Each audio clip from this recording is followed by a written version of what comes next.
Hi everybody, I'm Paige Abbott, registered psychologist in the province of Alberta. This is a quick reminder that self-help videos such as this are not a substitute for professional assessment and treatment, but they are a nice complementary tool in your journey.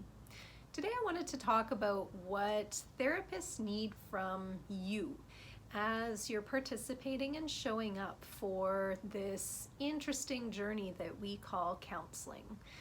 I've seen lots of posts and lots of information over the years about how to seek out a therapist that you're comfortable with. So looking more at what clients need from the therapeutic process.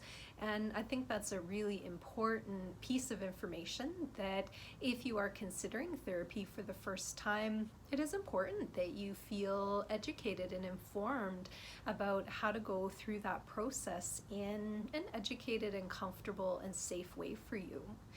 However, I have not seen very many resources about what a therapist needs from you. And the reason I wanted to put this out there is I see it all the time where clients, they're trying to mind read me in this case because I'm their therapist, but I know that that happens in other therapeutic relationships as well. So here's a client, they're trying to guess what I'm going to say. They're trying to guess what I'm looking for from them. They're basically trying to get into my head. And what I've seen is that that creates some unfortunate consequences and side effects. The main one being that people have these expectations of what they think I'm expecting. And when they feel like they're not meeting those, they disappear. And I know this because clients will reappear, and that's maybe after weeks, months, even years of space, and they'll come back and they'll say they left because of shame.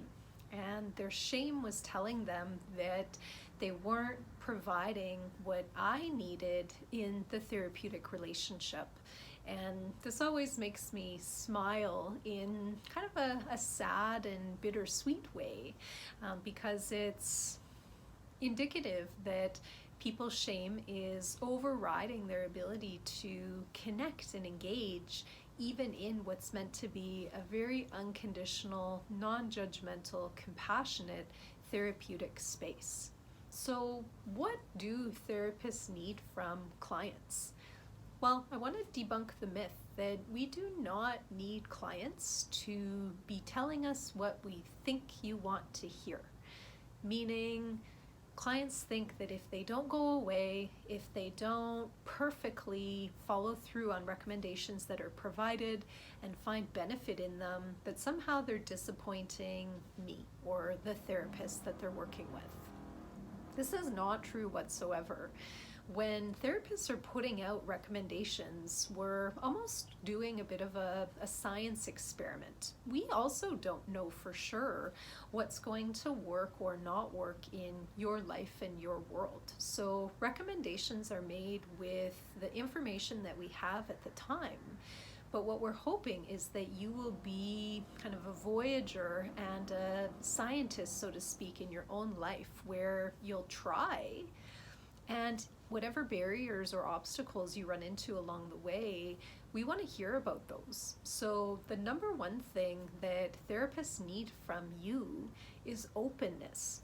Just openness about what's going on, what's working, what's not working, sharing the good, the bad, the ugly, not censoring. When people are thinking that they just need to share what's going on and what's going well and what's helping them, it's a really artificial sense in the relationship, because I know my intuition screams at me that I'm not getting the full picture. And I know then if I'm not getting the full picture, I'm not going to be able to adequately and appropriately support you. So the second thing that a therapist really needs from a client is honesty. And meaning honesty to the extent that you're able to put things forward.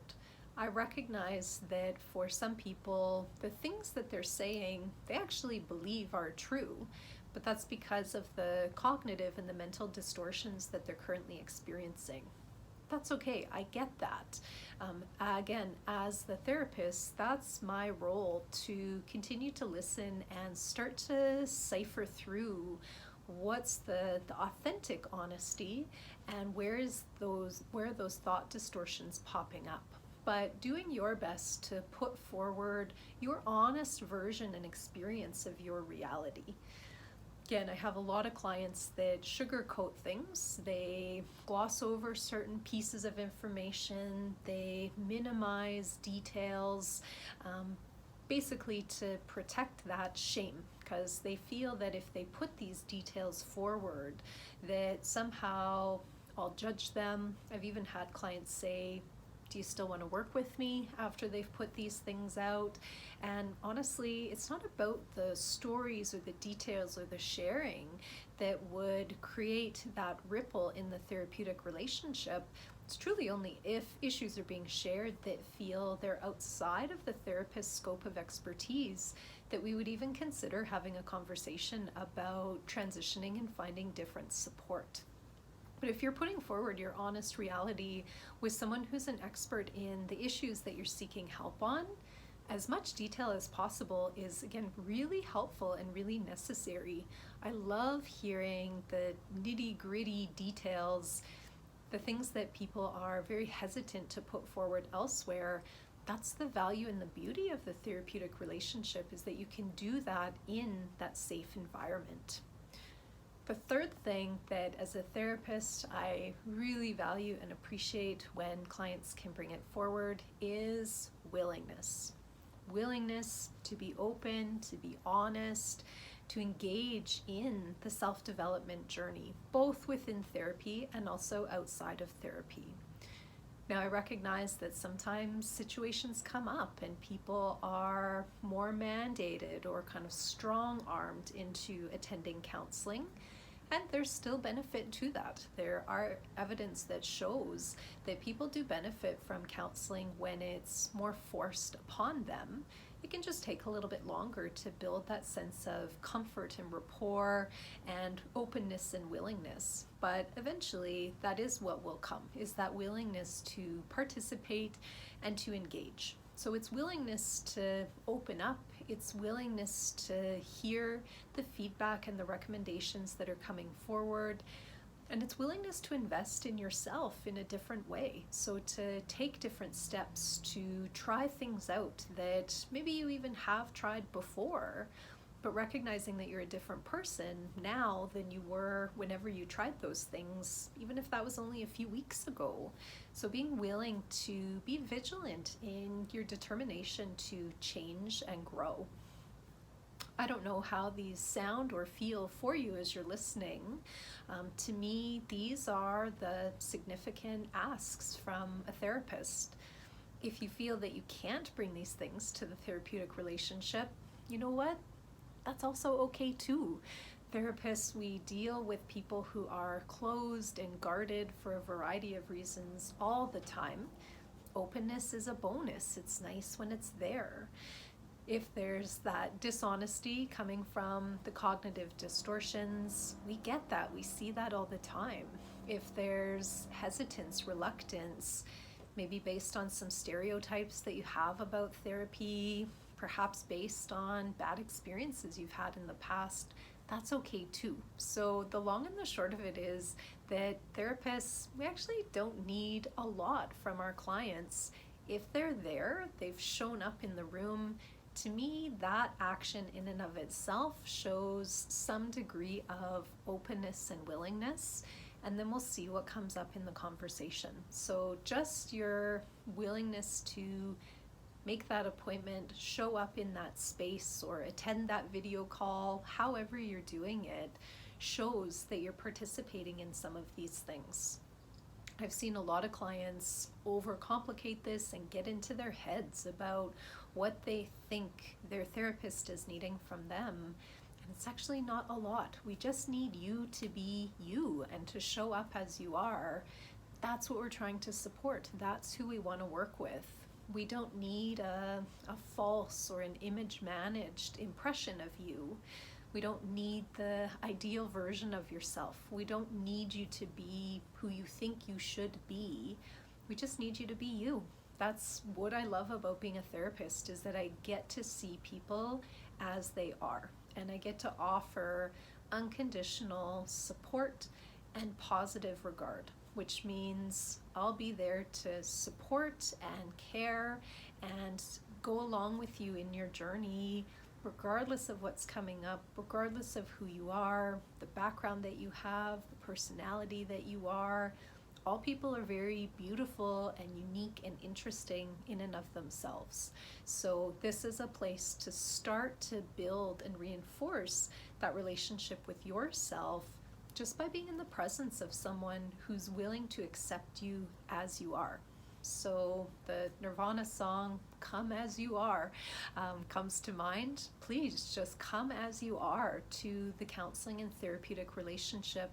And that's true session by session. So even as the work is building, again, that doesn't change what we're hoping for as therapists from you. We don't need you to now be blowing smoke up our asses about how well we're doing and how much change is happening. If you still feel stuck, tell us. If you still feel really bothered by the same things, tell us. Again, this is that place for us to support you. We're one part of your support journey, but there's some real unique qualities that the therapeutic relationship has. I could probably talk about this all day to a certain extent. Obviously, I'm very passionate about therapy. I've done a lot of it over the last 10 and a bit years. I have met with thousands of people, done thousands of hours of counseling by now, probably tens of thousands in some ways. So it's really an honor to meet and connect with people, and you are an expert in your own experience. We're looking to you to be open, honest, share with us so that we can sort through what's working, what's not working, and make some change together. My last thing I want to say, if you ever are feeling like you can't go back to your therapist because you're going to disappoint them, I really hope that you'll challenge yourself to still participate and even have a conversation about that with your therapist, or at least with somebody else, because it is important that there is not expectations or conditions in that therapeutic relationship. I'm also realistic to know that perhaps not all therapists may feel exactly the same way as I do. And unfortunately, there may be folks out there where it does become a more conditional feeling relationship. And if that's the sense that you've gotten from anyone that you're working with, that might be a good time to reevaluate and start to look at other options, because again, therapy is most helpful when people feel safe, comfortable, and well regarded in the therapeutic relationship. If you're feeling judged, if you're feeling that there are conditions to the relationship with your provider, then to me this is a sign that perhaps that person has some issues that they need to work through. Usually that indicates some challenges with boundaries, with relationships, and with shame themselves, and that may not be the best provider for you to work with. Hope that you'll move forward with openness, honesty, and willingness with yourself as well, and bring that into professional change relationships that you might have. Thank you so much for watching. I hope you're enjoying the videos. I have changed my channel name, so it's now Go Grow Yourself, from the Sana Psychological just office practice name that I had before. I thought it was time to shake it up a little bit, but all of the videos that I've previously made under the Sana Psychological channel are still around, so I hope that you'll take a browse through them. Lots of videos on topics related to addiction, mental health, as well as relationships, and some practical tips for growth. If there's any certain topics that you want to see addressed, I would love to hear about that. You can comment below, and I will certainly consider those for future videos, as well as future blog posts and social media posts and all of those extra fun things that I do. Thank you so much for watching. Take care, and bye for now.